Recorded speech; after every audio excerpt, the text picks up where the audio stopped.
This student, weighing only 2 tons, had just been transferred to a school for delinquents. The person who showed him around the school at the beginning was the class representative, one of the future contenders to be the big fat guy's wife. In the future, he would also attract the attention of the most beautiful blonde in the school. She would even come every day to bother the fat guy wanting to date him. If this brute accepts, this could turn into a serious train wreck. But I strongly believe that in the end, the fat guy prefers brunettes.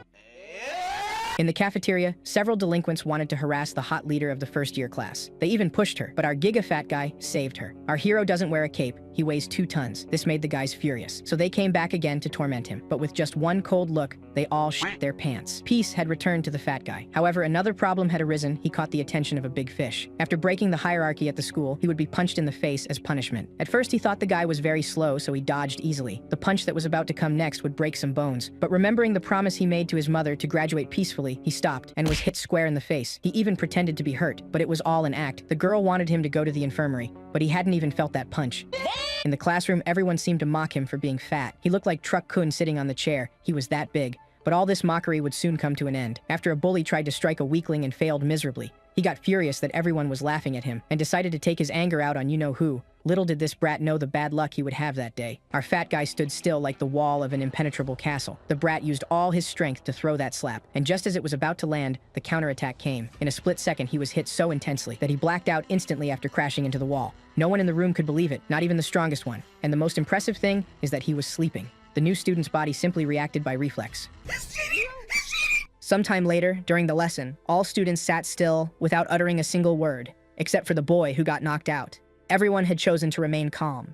After observing the situation, the intrigued professor startled all the students by asking them about the reason for their unusual silence. The man who calmly wanted some clarification was met with horrified screams, affirming that everything was fine. The old man was shocked by the high schoolers' odd actions. All knew very well that they should never let themselves get discovered. The teacher, as well as the class president, was intrigued by this odd behavior. Meanwhile, one of the junior leaders was plunged into his thoughts.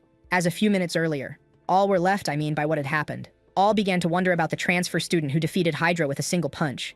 With that being said, one of the students quickly got up from his seat and rushed to share the news with the rest of the school, when suddenly someone addressed the entire class that his words were especially meant for the newest deliverer. Bullfist threatened to bully and harass anyone who shared this incident with others until the time of graduation. The boy then pointed out how everyone here would surely despise spending time with him. The gossiping girls who found him odd agreed with this fact, leaving him speechless. And so he demanded his guys to get rid of this mess, making them drag their knocked-out friend to his seat. Bullfist then began to wonder about his own weakness, leaving the others intrigued. Sometime later, after the class, he and his friends had gathered in a lone place. When asked about his condition, Huang and Sin affirmed, with a mouth barely able to speak, that he had assumed he had met his demise. When asked for the reason behind them gathering in secret, the leader affirmed that he himself was unsure, claiming that he wanted to personally question this particular individual. Just then he arrived, a moment to process the situation, became horrified, and started to foam from the mouth upon seeing the terrifying transfer student. Young Hu urged him to pull himself together, but the boy was too terrified to even understand simple words. Huang and Sin then rushed to hide from the one he assumed was a monster. Upon seeing this, his boss had no choice but to punch him in the face, in order to forcefully calm him down. All others were blown away by this one's stupidity. With that being said, the junior leader turned to the protagonist, and the men demanded an explanation.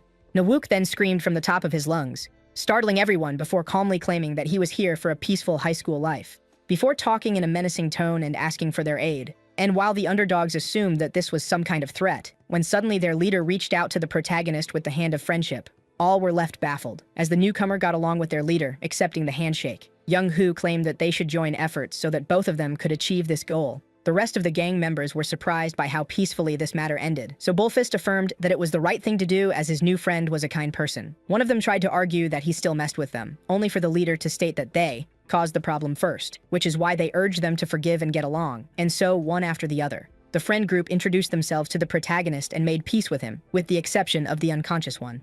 Shortly after, one of the students asked the fat one if he was aware of all the rules in this place, but upon being met with silence, he realized that the tall one ignored them all. With that being said, the boy explained how everyone was bound by a certain set of rules in this school, explained how the protagonist learned by himself the many rules, but should be aware that the grades followed a pecking order, and that each had an expected leader. The boy then informed him that the leader of their promotion had been elected recently, and when asked about his identity, he revealed him to be the barbaric brown bear. The one explaining was then asked if Part T-Duke's status would be undisputed, so he clarified that his title of leader could be stripped away from him by anyone who could best him in a man-to-man duel. Despite the task being challenging, the student's main that school life offered promotion was greatly influenced by its leader, and just as he was about to badmouth the current leader, his mouth was suddenly shut. The big one was confused, while his new friends were left terrified.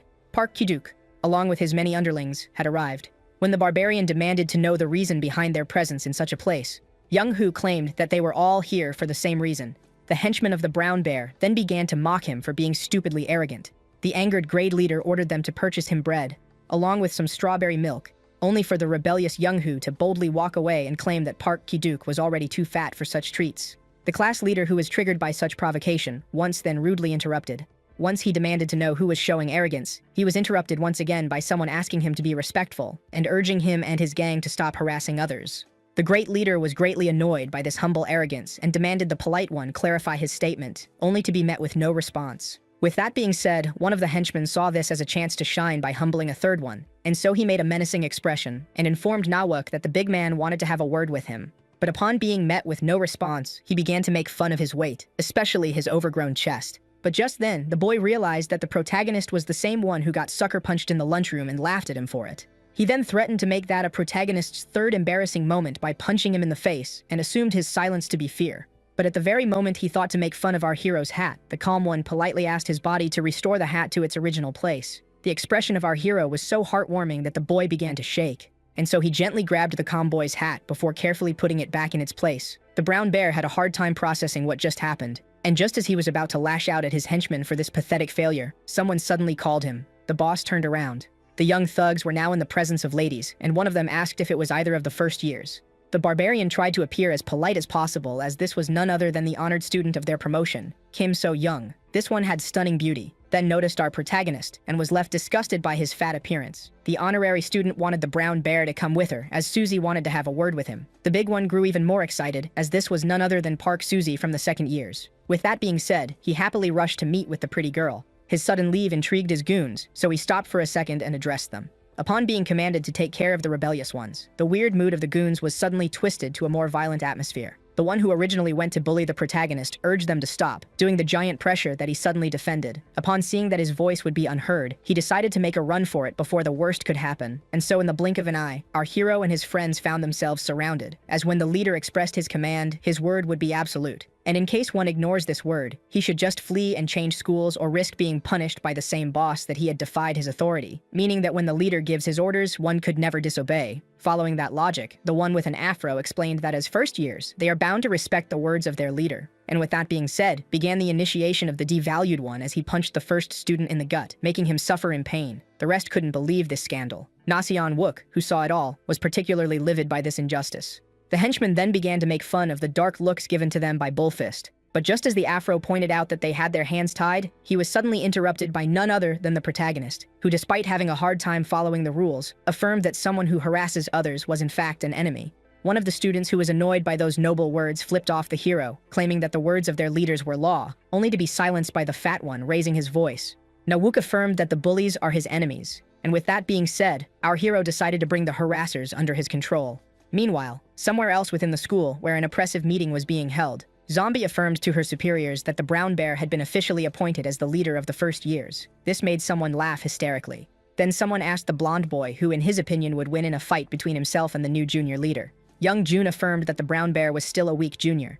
The mad one quickly got off his chair, leaving Zombie uncomfortable as he asked him to clarify if he believes in his victory or not. The blonde one confirmed and claimed that the tall one with a red shirt was unique among his promotion. At that time, the protagonist, who claimed that the henchman was his enemy, decided to begin his subjugation, and so he jumped into the air before taking a fighting stance, followed by a second. Due to his footwork, everything had been set in place. All were left intrigued as this was step dance, a self-concealing secret technique known as hidden in the smoke that left everyone blind. One of the goons assumed he had seen a single word of the big hero, and so he immediately tried to take a swing at him. His powerful strike silently dissipated into the smoke. The confused bad guy was unable to locate the fat hero, who suddenly appeared behind him and whispered in his ear, scaring the soul out of him. At that very moment, the goon was blasted into the wall, and just as the rest of the group couldn't believe what had just happened, a second man had been taken by surprise and defeated in one blow. The afro was unable to process the situation. All of them were now at the mercy of a kind soul who kept on hiding itself within the smoke. The student was left horrified, claiming that such a technique was considered cheating. But at that very moment, he found himself alone in an endless sea of white. But just as the smoke dissipated, the Afro, who was left stunned, had a hard time believing his own eyes. At the same time, in a safe spot, the friends of the protagonist began to scold him for his actions, which confused him, seeing how they chose to escape rather than fight back. One of them affirmed that they were doomed as their transgression of the rule would certainly call for the intervention of the seniors. The leader then affirmed that he would have engaged the plight if the protagonist hadn't done it first, and that they should take care about what to do next. All were left horrified as the seniors were surely going to look into their crime. Only then did the lead realize that someone was missing. Meanwhile, back at the Afro, the boy found himself in the presence of an overwhelming aura. Upon seeing this magnificence, the henchman immediately assumed him to be the true leader of the group. This individual was none other than a poor Hydra that had just woken up from a forced nap. When asked if this one was truly the main culprit, the student affirmed it with all his mind to Brown Bear, claiming that they had been assaulted by Huang and Sin. But the leader had his doubts. The goons affirmed to Brown Bear that the weak-looking one had truly attacked them and must be playing mind games to hide the fact that he is the real boss. Hydra apologized, claiming that he had no idea what was going on, before cracking a villainous smile and affirming his ignorance once again. The horrified goon then pointed out the evil expression the supposed leader just had on his face, making him look like a delusional man in the eyes of his boss. Parky Duke then asked him once again if he was truly behind it, only for Huang In Sin to deny it once again, wondering if he truly showed an evil smile. At that moment, someone entered the building, and just as Brown Bear was questioning the young man, this new presence affirmed to him that it was obvious that Hydra wasn't the one he was looking for. The intrigued boss turned around. His henchmen insisted that they had brought in the real me there. They were quickly silenced by their angry superior. With that being said, the henchman realized that he had mistaken an innocent student for the main culprit in a moment of panic. And so, Brown Bear finally realized that there was no way for the skinny blonde to have beaten up his henchman, meaning that Bullfist was the only suspect left. The two of them stood face to face once again. Parky Duck began to wonder what he should ask for in order to make up for this injustice. Yet upon being met with no response, he decided to bring up the seniors, claiming that Bullfist and his gang would be in trouble if they intervened, making him immediately apologize. The thugs considered this a weakness of character and began to laugh at him for it, only for their leader to urge them to have some respect, leaving them humbled and silenced. Young Hu wanted his enemy to inflict punishment upon him and leave his men alone. Ki-Duke asked about the fate of the one he had impacted, so he neither affirmed that he would give up anything for his freedom, seeing how Hydra didn't personally harm him. Brown Bear ordered him to scram off. The boy, who was terrified, received a head gesture from his leader urging him to get out. With that being said, the defeated Insin stood up and thanked his leader before finally exiting the room. The great leader then recalled the words of Bullfist and asked his men not to go all out from the start. Upon seeing how the henchmen were looking forward to this beatdown, Young Hu prepared himself for the worst. The first student ran towards Bullfist and immediately kicked him in the stomach. The young man could feel the kick before falling on his back. The boy then braced himself and kicked him in the gut once again. Brown Bear looked in disbelief as his subordinates began to stomp on his enemy. But upon seeing how well he was holding up, Brown Bear was suddenly triggered. Afro, who was having the time of his life, was suddenly grabbed by the shoulder and casually tossed away by his bloodthirsty leader. Upon seeing this, Bullfist began to expect the worst. Seeing how well the boy was taking the beatdown, the leader also decided to take his swing at him. He then grabbed the young man by the leg and prepared himself to twist it. All were left horrified as their leader claimed that Young Hu shouldn't fight back and should obediently submit to it. And with that being said, a horrifying thing was inflicted. Shortly after, the inrushing friends of Bullfist rushed towards his bed and were left horrified by what they had seen. The boy greeted them with a smile. He, who was in a pitiful state, was glad to see his friends. Young Tai was greatly angered by this atrocity, yet the boss affirmed that the matter had been closed, with the hot-blooded one wanting to go and get revenge, only to be stopped by their leader. Jung Tai was unable to understand how Yun Hu was so calm, claiming that the condition they put him in was unacceptable, especially his broken leg. Bullfist claimed that he had injured his leg due to a motorcycle accident, and while the others believed him, Jung Tai still had his doubts. With that being said, he asked his boss about the next course of action, yet the one in the hospital affirmed that he had no idea. When it was pointed out how Brown Bear and his men might injure him once again, the boy reassured his gang, claiming that he would apply for BTS once he fully recovers. He affirmed his words once again and asked his friends to always watch themselves. The term BTS confused the newcomer. One of the men affirmed to the boss that he shouldn't mind them and should worry about himself. Bullfist jokingly claimed that he was looking forward to some free time outside of school, and while the happy conversation was going on, Jung Tai noticed the big one leaving. All were focused on the injured leader, and then noticed the giant exiting the room before walking away. Just then, someone rushed to the big guy, demanding to know where he was going. Now Luke stopped walking. The boy urged the fat one to cease whatever action he was taking. Jung Tai claimed that the protagonist was at fault for what happened there, stating that all of the group would have immediately sold him out if it wasn't for their neighbor. Jung Tai then claimed that Bullfist had never seen our hero as a friend, which is why he urged him in his place. The boy threatened that if he ever caused a scene, he would immediately report him to the seniors, earning him a dark glare that startled him. Nawook apologized, claiming that he was a jerk and that he enjoyed acting as such. The student had a hard time following, and so the protagonist demanded 3 days to plan things out, affirming that he only needed this short period. Before affirming it once again, this was followed by our hero's usual cold silence. Youngtae had a hard time processing what just happened. Nawook reassured the boy as he finally revealed his left arm. The boy couldn't believe his eyes. What he saw was hard to fathom, as the one that showed it promised to make up for his mistakes. Our hero wanted to teach a lesson to anyone who harms his loved ones. Everyone received a notification, including the injured Bullfist. BTS battle target system had been initiated. All were left intrigued as a designated fight between first years was announced. The leader of the first year's Brown Bear was demanded to fight a certain opponent that left everyone amazed, as it was none other than the transfer student himself, labeled as an underdog. With his tattoo finally out, our hero would now consider all of his upcoming actions as a way to defend himself. BTS, which is also known as Battle Target System, had some indisputable rules. The first being that only those not connected by the seniors were allowed to obtain the tickets to see the match. Rule number 2 forced any great leader to immediately accept the challenge if it is proposed by an underdog who is allowed to only fight each nominated leader once. The third rule implied that the fights would be conducted unarmed and in all fairness. Rule number 4 stated that if an underdog became leader, all of his peers within the same grade had no choice but to submit to him. The last rule implied that the final and ultimate judgment belonged to the king of the school. According to Young-hoo, Will explained passionately, only to be stared at strangely by the others at the hospital, seeing how he was talking alone. The embarrassed boy found his face red as everyone assumed that he had suffered some sort of brain damage. His phone suddenly began to ring. Hydra asked him if he had a clear view. Bullfist began to ponder the thought of this one. Now, in the middle of the arena, Nawook was about to do the unthinkable. Just like that, the two giants were now face to face. All were left intrigued by how early the BTS matches commenced, considering the official ceremony of the first-tier leader's success hadn't been held yet. Only then did the students realize that only those selected by the third years were allowed to take part in BTS, which made them wonder about the identity of the protagonist. And despite him being a mysterious soul, they couldn't argue, seeing how it had already been approved by the king of the school. At that moment, the first years were left startled as they had finally arrived. Their seniors had made their entrance. All students stood still and adjusted their postures to greet the second years.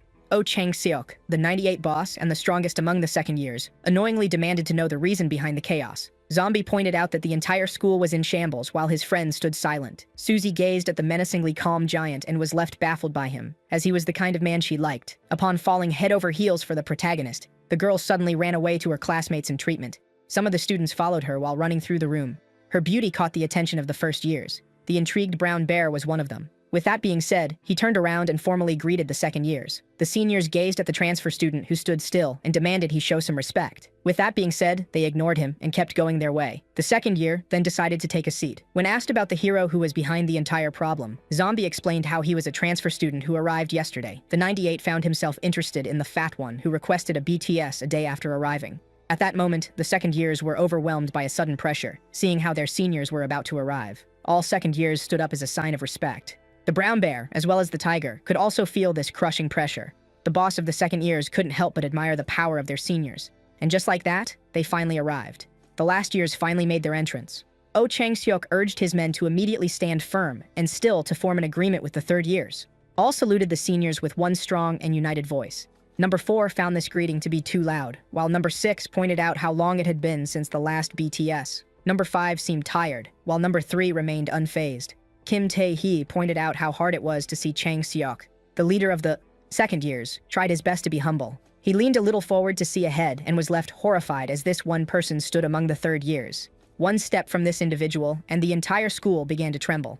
This powerful presence was none other than the leader of the third year, Ma Seok-pil, who is also known as King.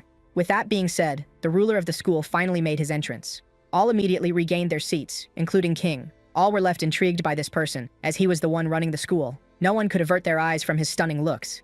Ma Seok-pil began to speak, claiming that he would keep it brief and that BTS hadn't been seen in a long time. He then pointed out how many were wondering about the reason someone with no name, like today's challenger, was allowed to partake in BTS. So King affirmed that it was his will with a menacing tone, leaving everyone startled. With his subjects affirming that they understood him, the king decided to begin the festivities. And so, Zombie would play the role of arbiter in the BTS first-tier match, opposing the great leader, the brown bear, who had many followers, to the transfer student, who had a few friends backing him up, including an injured group leader. The blonde one explained that the match would end once one of them admitted defeat, fell, or if some sort of problem occurred. The senior then touched his juniors in their private parts and affirmed that it was the only area they were forbidden from touching, and with that being said, the match finally commenced. Cheers filled the arena.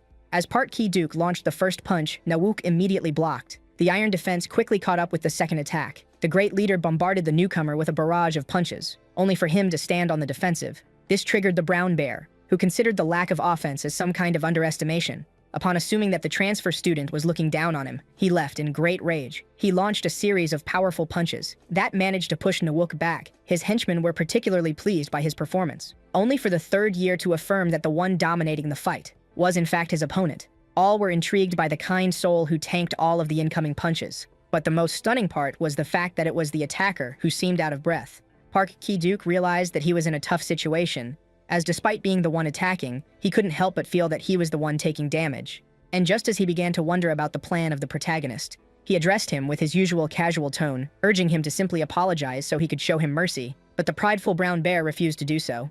Our hero affirmed that this would be his last opportunity to make things right. The great leader was shocked to see himself so exhausted, and so the annoyed one assumed that this tiredness was the work of a particular individual. 3 hours ago, the brown bear informed the afro that his opponent would be the transfer student who got humiliated by Sudako, and just as the skinny one began to talk about how easy this challenge would be, he suddenly bumped into someone. The thug turned to the one he had bumped into and urged him to apologize, only to quickly realize that this was none other than Sudako. The third year was particularly annoyed to be casually called by his name, so the junior corrected himself and formally apologized for his arrogance. The third year then gazed into the giant in front of him, before pointing out how this entire promotion lacked respect. Sudako was particularly interested in the leader of the new juniors, and just as young Gana 1 began to babble disrespectfully, the oldest quickly charged up at him, and in a flash they found themselves a few inches away from each other's bodies. Sudako smiled and affirmed that the brown bear would lose. The tall one asked him to clarify, so he explained how he would be unable to triumph over the protagonist, pointing out how weak he was and claiming that he should pray for the match to be cancelled. The henchman of the tall one tried to reassure him that the senior was only speaking as such in order to save himself. Yet even so, this greatly troubled him. As he began to doubt his own victory, the brown bear was snapped back to reality by the kind soul who urged him to respond. With that being said, the class leader once left greatly angered. One of the watchers realized that the boss of the first years was more excited than he was back in the first year competition. He kept on bombarding our hero with fists, dealing punch after punch, but to his great shock, his opponent was left unimpressed. His towering self seemed to get even bigger. As he resorted to his technique absorption, none could believe their eyes. With the technique now complete, Na-wook pointed out how his opponent had refused the mercy he had bestowed upon him, and so he recalled an old saying, claiming that everyone should be matched up with someone of equal strength. The boy who said those very words took a moment to process them, before deciding to rebirth the word by charging up at his opponent in order to cleanse him from his sins. The protagonist urged him to watch closely. The brown bear found himself overwhelmed by this odd strength. Our hero then decided to resort to his technique, known as right fist, heart cleaning, 50 pounds that he executed with only his right hand. The first-tier boss, getting beaten up, finally realized that his opponent was mad. And just like that, the brown bear found himself under a rain of blows. With that being said, Park Ki-duk found himself unable to breathe. His henchmen couldn't believe their eyes. The tall one was unable to believe the power of his opponent. Our hero urged him to apologize so that everything could be settled. Before pulling out a pack of cigarettes from his pocket, the arbiter immediately called him out for trying to smoke, which was against the rules. Meanwhile, the brown bear was unable to accept the fact that he was about to lose as he reached into his pocket and pulled out a brass knuckle. Before hitting our hero with it on the head in a sneak attack to his friend's horror, blood had been splattered on the ground, blood belonging to an innocent man. Upon seeing this, none could believe their eyes, and so they screamed that the brown bear had broken the rules, seeing how he resorted to a weapon in order to knock his opponent down. The second ears were blown away by the turn of events, while Susie had a hard time believing what just happened. The ref himself was surprised, but just as he was about to disqualify the boy for using a weapon, he was interrupted by the sound of laughter. He tried to call the cheetah, only to be interrupted once again. The annoyed zombie turned around to see who this insolent one was, and was left horrified, as it was none other than the king himself, who was laughing his heart out. His sinister laughter made a chill run down every student's spine. The zombie tried to stop the fight, only for Boss 97 to urge him to resume it. None of the students were convinced, seeing how one of the sacred rules had been broken. The ref tried to argue, yet there was no room for discussion, and with that being said, the king urged him to resume the fight, screaming his order to the entire school. His voice alone created a powerful shockwave that even managed to make some students lose their consciousness. The second year found himself in front of a mighty power that no one could fight. This was the true power of the school's ruler, and with that being said, he had no choice but to resume the game. Bullfist was particularly irritated by this madness, and so he tried to get up from the bed despite his injury, only for the nurse to stop him.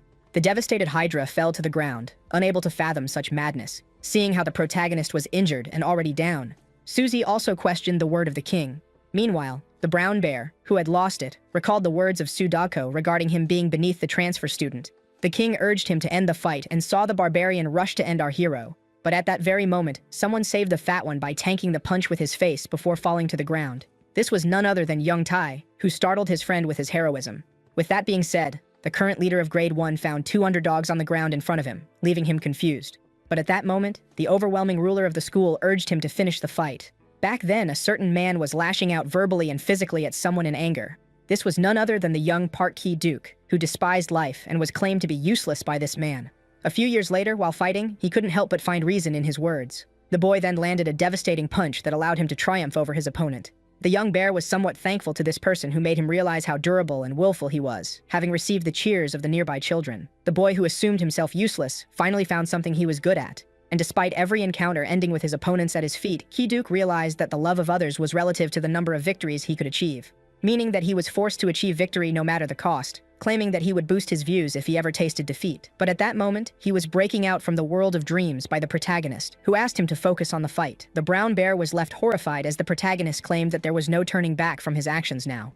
Even the third years could feel a horrifying pressure, as Nawuk claimed that he would guide the boy to redemption. And with that being said, a seal had been used. The armed young man charged at him once again, only for him to easily evade with his technique, backstep. With that being said, our hero braced himself, leaving even the king shocked, and so he was finally ready to throw his punch. The overwhelming counter-truth had finally been unleashed. All of the spectators were left speechless, especially Park Ki-duke, who found himself in front of an overwhelming force. Just like that, the final punch had been landed, and with this underdog's victory, our hero had finally been crowned as Boss 99. Back then, Susie, who took a look at the contestants, found herself with red cheeks that the girl had fallen head over heels for our chunky protagonist, who was the kind of man she liked. She was also particularly fond of his round belly. Upon seeing him getting hit in the head, Susie immediately lashed out in anger, earning her a teasing smile from the Korean beagle, which left her a little embarrassed. And when our hero was in the fight, she realized that her choice was the right one. And with that being said, the girl finally made her decision. Sometime later at the school, some first years who entered their class were left utterly baffled after seeing Susie of the second years. They were particularly surprised to see her in their humble classroom. One of the students tried to take back his seat from her, only for her to threaten him in a menacing tone for daring to speak to her.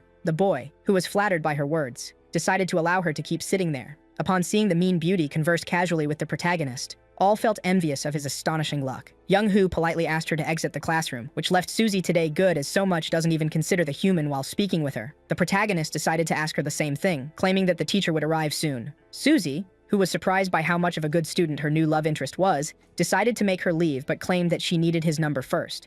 With that being said, the girl made her leave, claiming that she would contact her honey later. All boys found themselves drowning in jealousy upon hearing the beautiful Susie refer to the class leader as such. Meanwhile, the class president, who observed it all in silence, looked at what she had in hand and was left disappointed. A little later, a running student made his way into a first-year class and informed them that the new boss ordered everyone to gather in the auditorium. The ex-henchmen of the brown bear were left horrified, seeing how badly they had treated the new man in charge. Yet the other students seemed to look forward to this gathering. With that being said, all thugs of the first year made their way out of their classrooms and headed towards the auditorium. Upon opening the door, they found themselves in front of menacing stares, as well as an overwhelming back. The students who ignored the reason behind the gathering found the atmosphere to be overwhelming. The two bullies were particularly anxious, yet upon being greeted by the boss, the Afro was the first to greet them back. And so after a small silence, the new leader shouted with all of his might, immediately imposing himself upon the other students. The kind soul affirmed that he was no leader but a simple boy from the capital, and so he jumped off the stage in order to land on their level, claiming that they should all get along from now on. The thugs had a hard time following. Nawuk explained how he didn't want to be their boss but their friend instead. Bullfist was particularly pleased by this kindness. He wanted them to see him as someone who could help them in times of need, claiming that they would surely be forced to one day rely on one another. He then claimed that everyone was useful and that they should live their lives with purpose from now on before forbidding them from robbing other kids.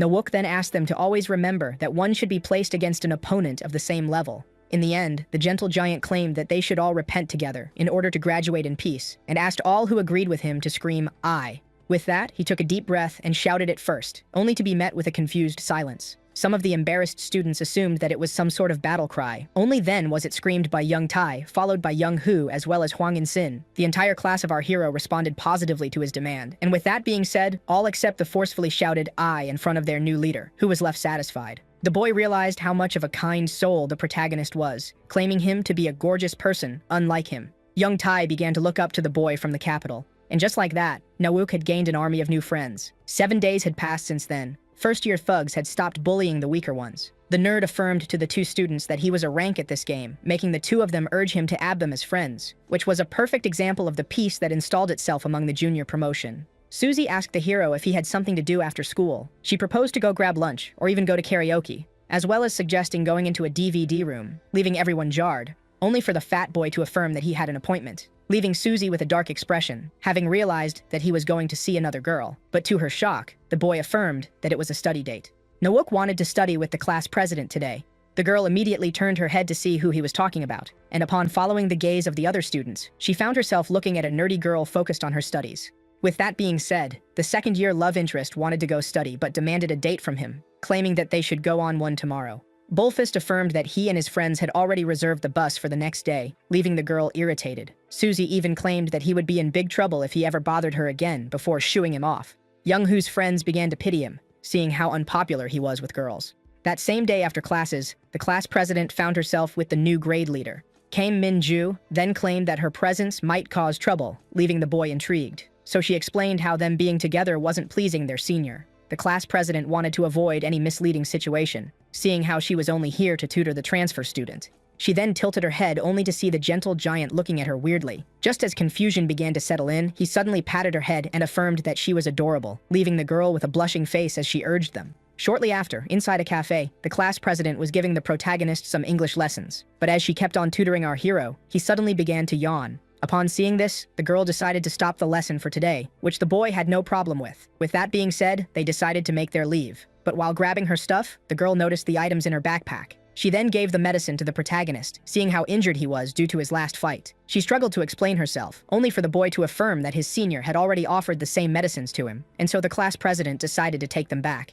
But upon seeing how sad the girl seemed, our hero placed the plaster on his head, expressed his gratitude for the medicine, claiming that he shall use it while leaving her overjoyed.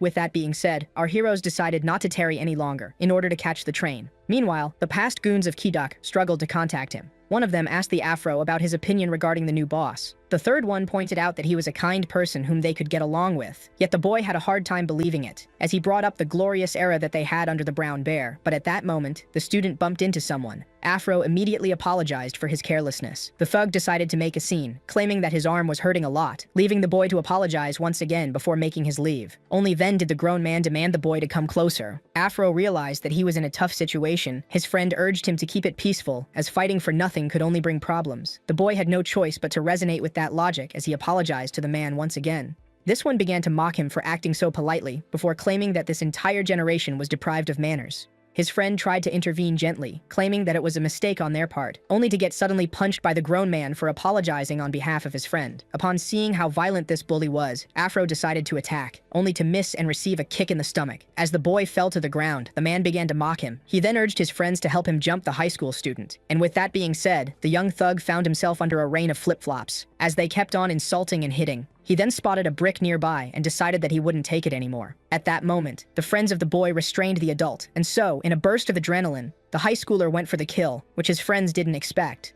when suddenly, a hand stopped him. The angered boy turned to see who was interfering and found it to be his senior, Su Dogko. The one wearing a tank top once left infuriated that he was about to be hit with a brick, only for Dogko to claim that he had already contacted the authorities. With that being said, the grown-ups had no choice but to leave defeated, as the high schooler demanded them to scram, seeing how they knew what was best for them.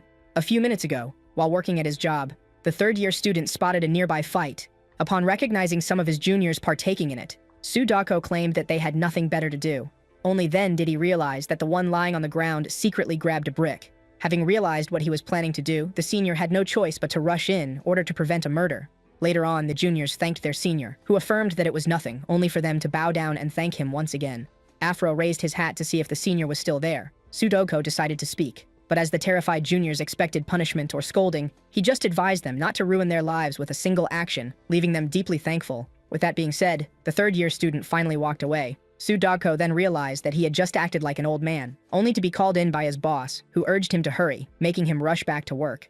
With that being said, the boys decided to go back home after a long day. Later that evening, Afro asked the others in the group chat to enjoy their night while he searched for the missing leader. Only then did the high schooler spot a girl with 3 boys. Upon realizing that it was a familiar figure, he was left particularly annoyed, seeing how he had asked her time and time again not to bring her lovers near his house, only to be left horrified upon realizing what was happening, as the 3 hitting on her were no strangers either. The girl immediately got away from them as she urged the boys to stop their nonsense. The man, who was greatly angered by this rejection, decided to resort to violence, only for the Void to suddenly intervene and take the slap on the girl's behalf, making her surprised at how quickly he had appeared. The annoyed thug began to wonder about the identity of the party pooper, only to realize, upon taking a good look at him, that it was the same high schooler he had beaten up before. This greatly angered him as he assumed that the minor was a stalker. Afro urged them to go away, claiming that he had already contacted the authorities, which left the delinquent even more enraged, seeing how the boy assumed that bringing up the cops would be enough to scare them off. And with that being said, he kicked him in the stomach with all his might, making him fall in pain on the ground to the girl's horror.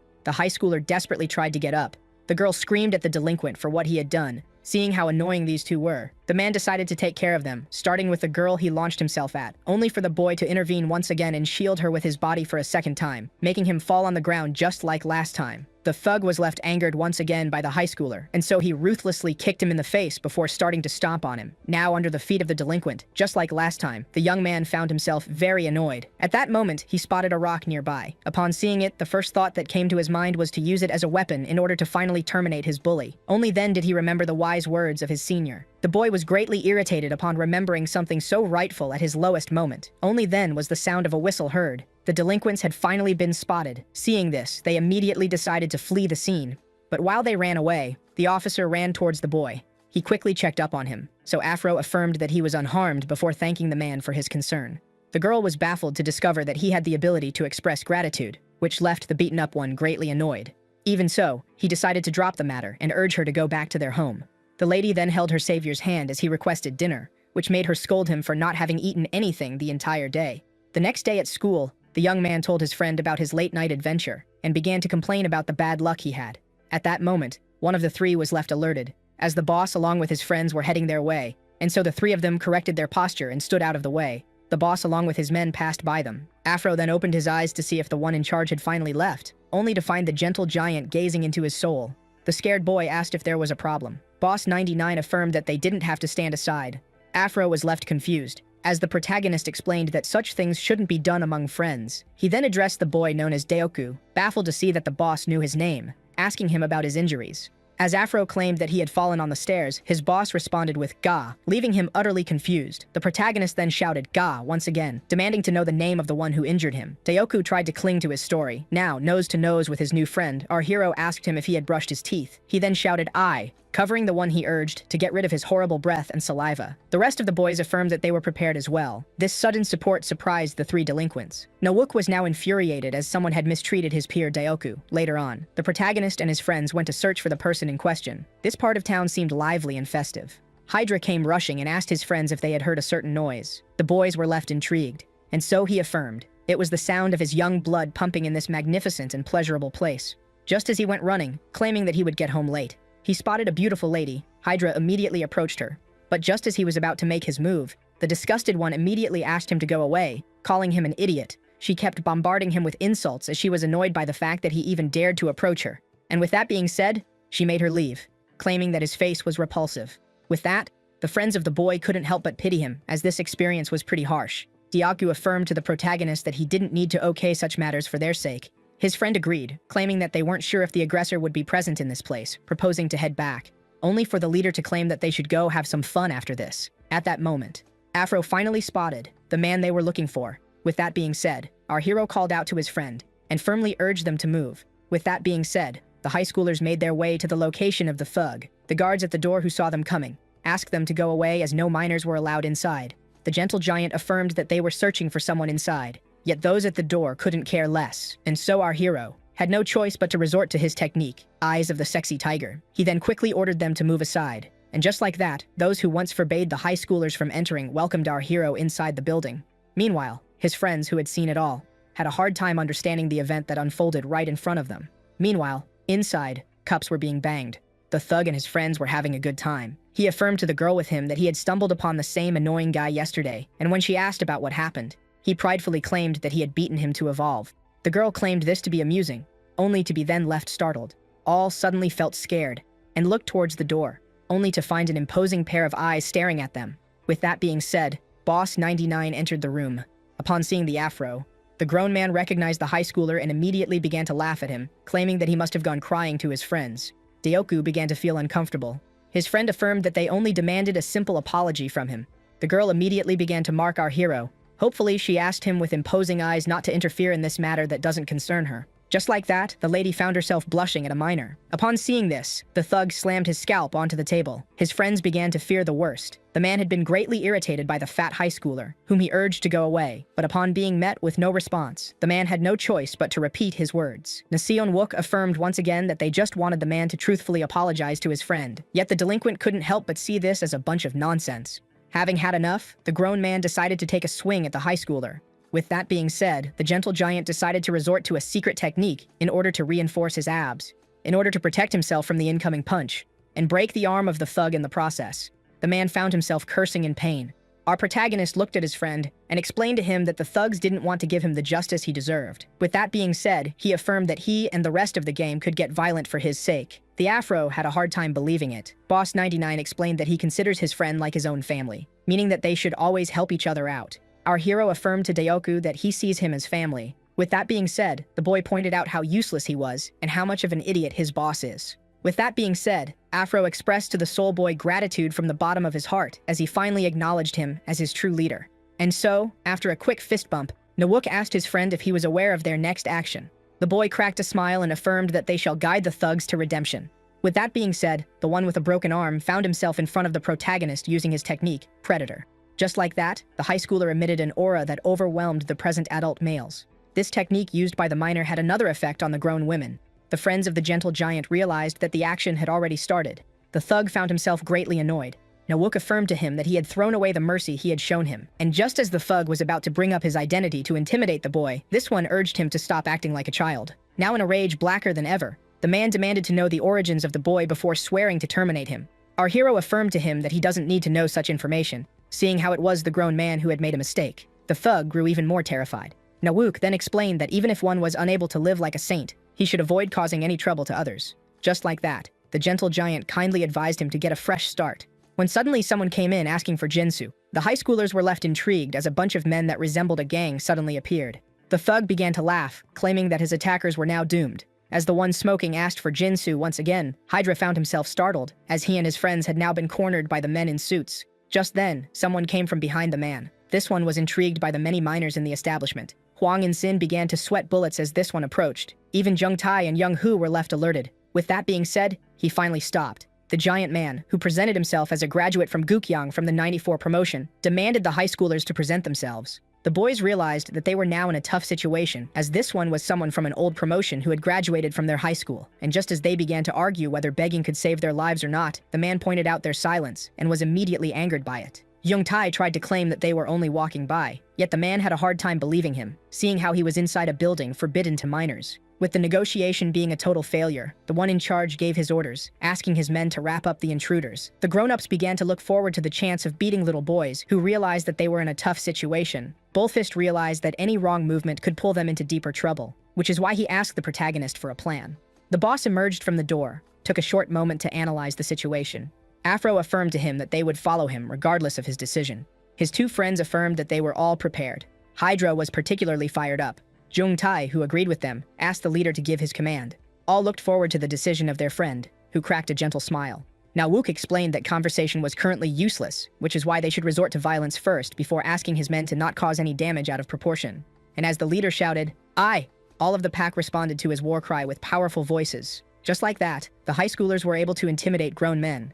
Upon seeing this, the boss was particularly angered as these were no more than simple minors. And so, the one from 94 ordered the attack, making his forces snap back to reality and charge at the children, who decided to face them fearlessly. Just as one of the men was about to make the first punch, he was met with a door in the face. The waiter who entered the room was none other than Su Dako. The juniors were left intrigued as they had stumbled upon their senior who found them in an unexplainable situation. Seeing how their intruders recognized the server, the henchmen immediately assumed him to be part of their gang. The senior was facing trouble once again due to his juniors, as the 3 guards immediately charged at him. The alerted third year immediately dodged the first punch. He kept on evading without raising his fists. Su Dako demanded to know the reason behind this aggressiveness. He then dodged a punch that landed on his plate, and just like that, what was on it broke down on the floor. This greatly annoyed Su Dako, who evaded the man's hit once again, only this time he grabbed him by the collar and shoved his knee deep into his chin. With that, the first of the 3 had been rendered down, while the second man tried to take him from behind, only for the high schooler to duck and leave his opponent no room to react before finally uppercutting.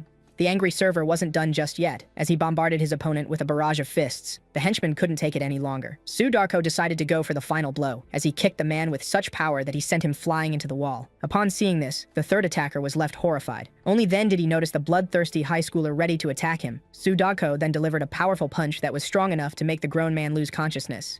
It was at this moment that he realized that he would be unable to keep his job. So all students were doing their best in order to overwhelm their adult adversaries, all except for one. Hydra found himself defeated on the ground. The aggressor took great pleasure in stomping him, while suddenly met with a flying fist that knocked him down on his back. Young Tai immediately went to check up on his friend, only for Insen to claim that he was fine and that he saw something on the ground. The boy was then quickly left alerted as his friend who tried to help him was about to be the object of a sneak attack. Suddenly someone rammed the attacker and sent him to his comrade's feet. This was none other than Deokgu, who asked his friend to not get distracted. Jong Tai found himself greatly pleased by this, as he then expressed his gratitude towards his savior. The one that the boy knocked down quickly got up and affirmed to the high schoolers that they shall pay for what they have done.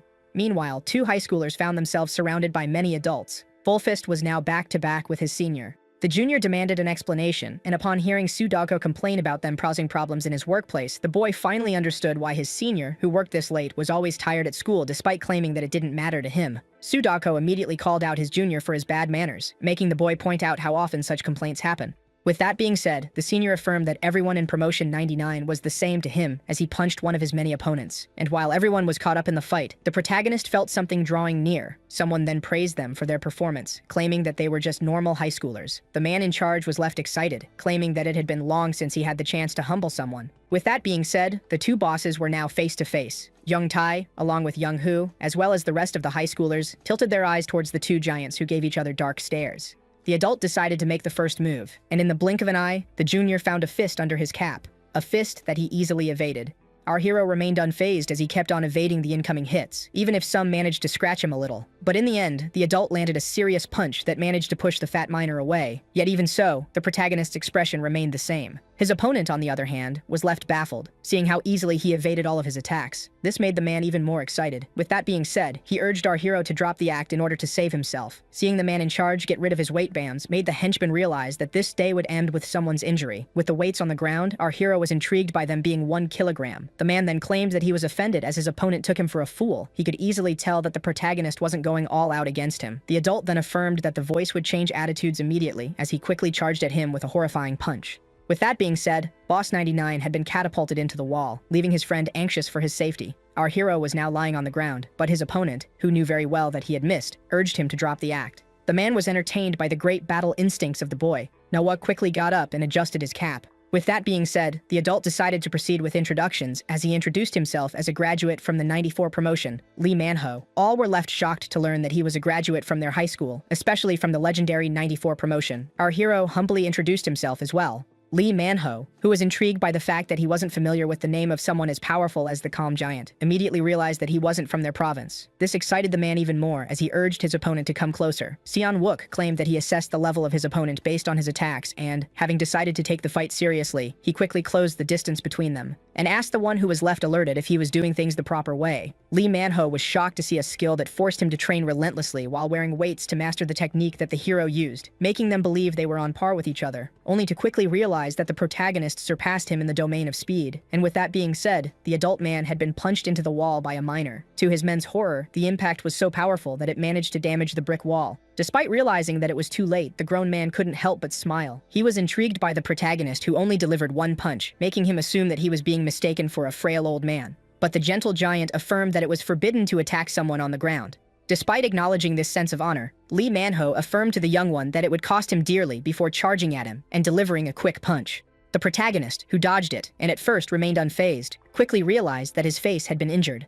The pleased man then adjusted his trajectory and made a second attempt as he repeated the same attack. The third one kept on dodging the quick punches, gaining 2 more scratches on his face. He kept on evading the blows without ever fighting back. At that moment, the grown man who looked at the minor finally realized that he was slowly losing speed. Lee Manho then placed a distance between him and his opponent by punching him so hard that the impact managed to push him a few feet away. The grown man acknowledged the power of his young opponent and left him quite shocked as he affirmed that he was the first person after his leader to make him draw his full strength. Lee Manho urged the young one to fight seriously or risk losing his life in the face of his ultimate technique known as ultra-speed movement. Just like that, the school graduate charged at the junior as fast as a bullet. The grown man couldn't help but feel that the movements of Boss 99 lagged in speed, and just as he assumed himself to be the grand winner, he suddenly found himself in front of a punch. Our protagonist managed to smack him in the face with his technique, Quick Rebuttal. No one could believe what just happened as a grown man had been sent flying into the wall by a simple teenager. The henchmen were particularly shocked and concerned for the safety of their big brother. Lee Manho heard from someone older who was in the Soul Crew that they had been defeated by the Phantom Crew in the capital, which was composed of 2 men who kept gaining fame throughout the entirety of Korea as the 2 legends ravaged everything in their path. No one knew about their identities or their motivations, yet the big brother in question, who was present at the scene, described the first one as an individual with a strong jaw and a laughter that sounded like machinery, and the second as someone who had a left arm covered with tattoos and an indestructible belly. Lee Manho recognized the technique of the protagonist as a counter. Upon realizing that the protagonist fits the description of the big brother, the graduate quickly realized that he was in the presence of legends, and immediately pointed out how overwhelmed he was currently feeling.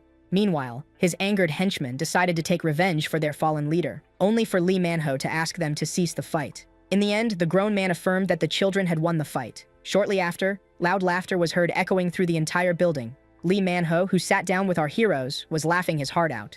All were left baffled as the man finally understood that it was a misunderstanding on his part. He then turned to the delinquent, affirming that he wouldn't have helped him if he knew that he was the cause of the trouble. The thug chuckled anxiously. The man that many singly looked at him as he stated that he wasn't a shield to abuse. Upon hearing this, the thug was horrified. He immediately apologized with a shaking voice. Lee Manho ordered him to stop his foolery and live an honest life, making him apologize once again. The man in charge then affirmed to him that it was the high schoolers who truly deserved an apology.